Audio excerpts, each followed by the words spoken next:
What's up everybody, Matt Maran here for another car review. This is of course the 2021 Kia Seltos. Huge thanks to Kia for providing me with the all-new Seltos here to review for you guys today.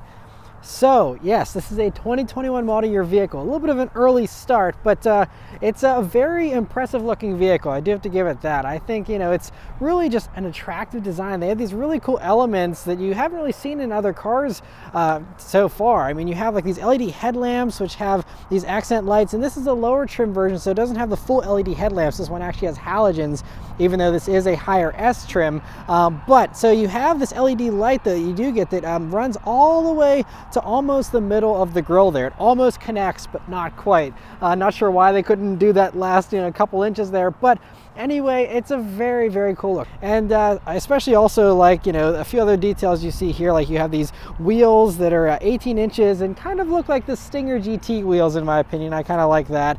You also have a very large all-wheel drive badge here in the fender. You cannot miss whether or not the car is all-wheel drive. That's the biggest all-wheel drive badge I've seen in a while. Otherwise though, I also like the little bright work you have there on the C-pillar area.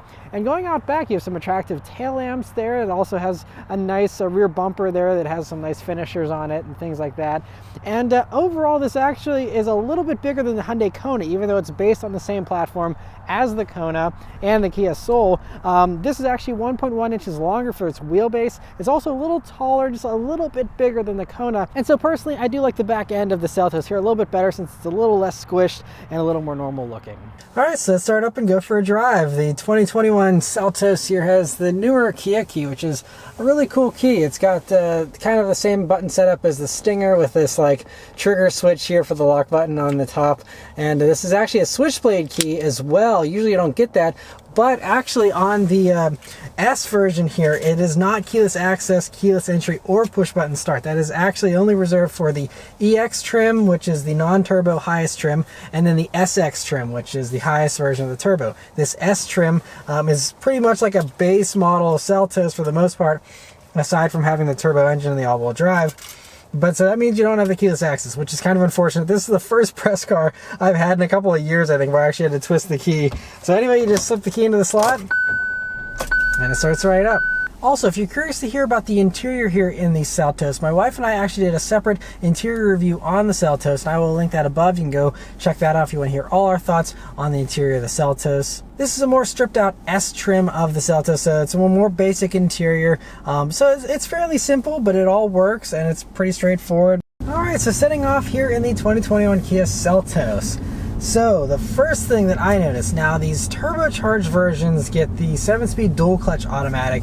If you go for a non-turbo Seltos, you get a CVT, and it's the newer CVT they've used in the brand new Kia Forte and stuff like that. And it's a pretty good CVT. This dual clutch though is not the smoothest. There's actually one of the least refined dual clutches on the market, and every single new Kia product that I test, they still have these issues. They've had them for multiple years with this dual clutch, and it just cannot be smooth from a stop. So here we are at a stop sign. I'm just gonna try and, it has this like surging sensation where it lurches, and sometimes it's worse than others, especially when it's cold. It's really rough. Once it warms up, it's a little bit better, but it still gets kind of lurchy, and so it makes it tricky with throttle response too, because the throttle response in this vehicle also is kind of a disconnect. So there's some times where I can be pretty smooth with my starts, but then there's other times where I'm just trying to accelerate, like out of a corner or something, and all of a sudden I get a bunch of boost and it just like takes off on me, and it's kind of hard to control sometimes. I mean, obviously you get used to that, and it's something that as you drive it more and more, I guess you'll get more accustomed to, but it's harder than any other new vehicle to hop into and try and be smooth with your gas and with the brakes. The brakes are also pretty touchy. Like almost I'd say at least the first 1/3 of the travel, you get basically nothing.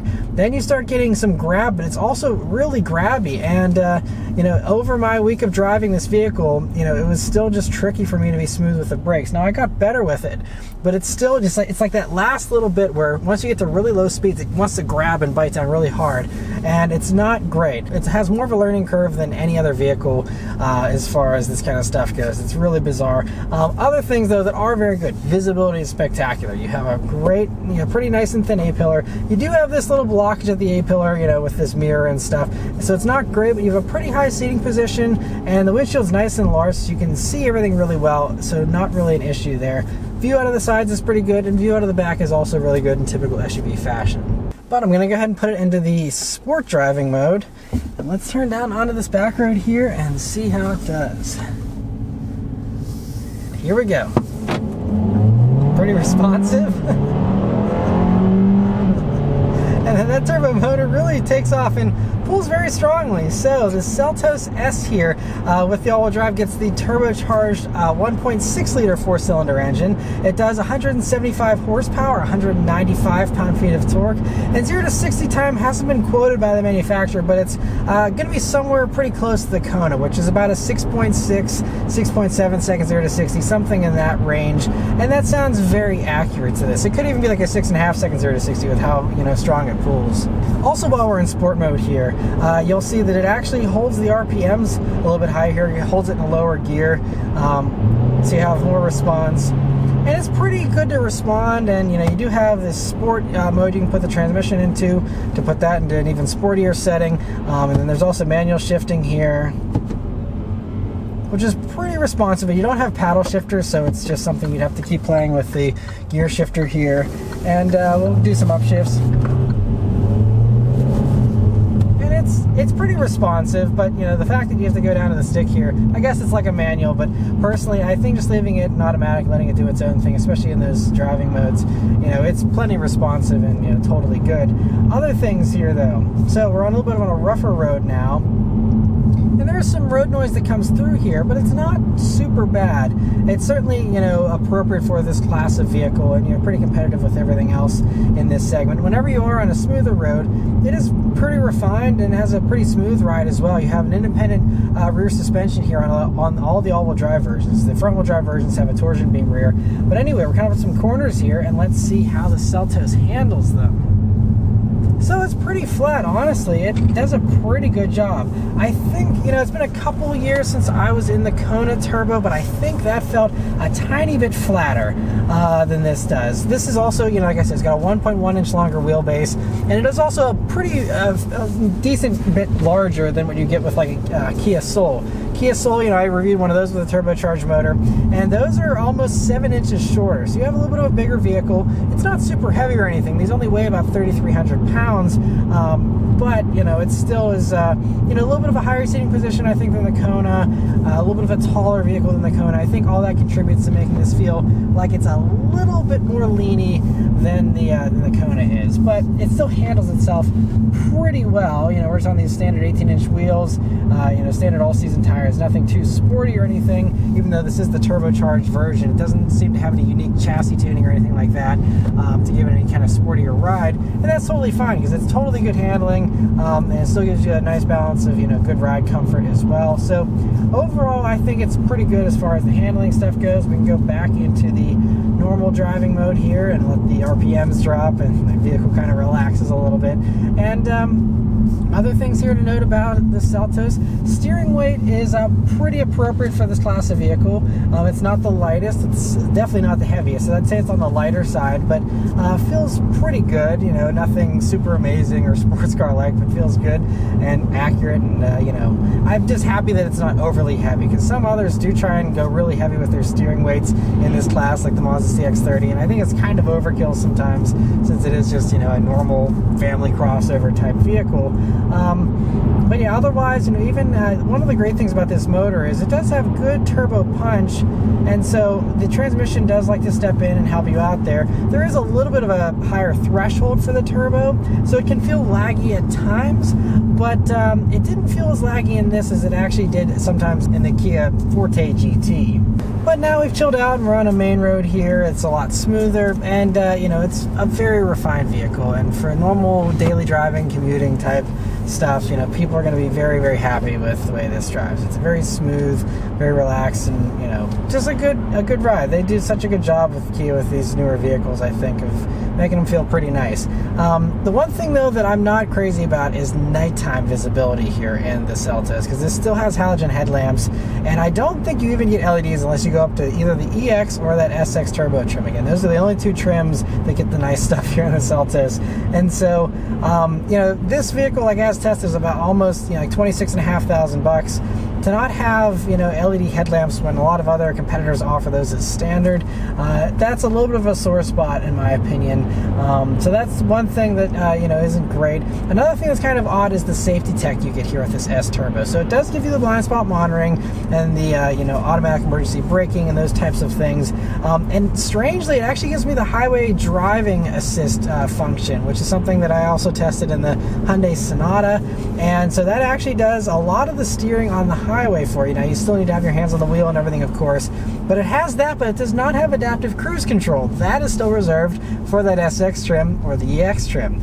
So a kind of a weird combo. Usually all the other companies, if you're getting all this other stuff, they have the tech in place. If this car can steer itself, it can also do the adaptive cruise, but they just choose to lock you out of that, I guess.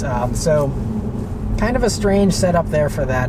But anyway, whenever you do have the standard cruise control on and have the highway you know, steering assist on, it actually works really well. And so in this Sonata, I was a little disappointed with it.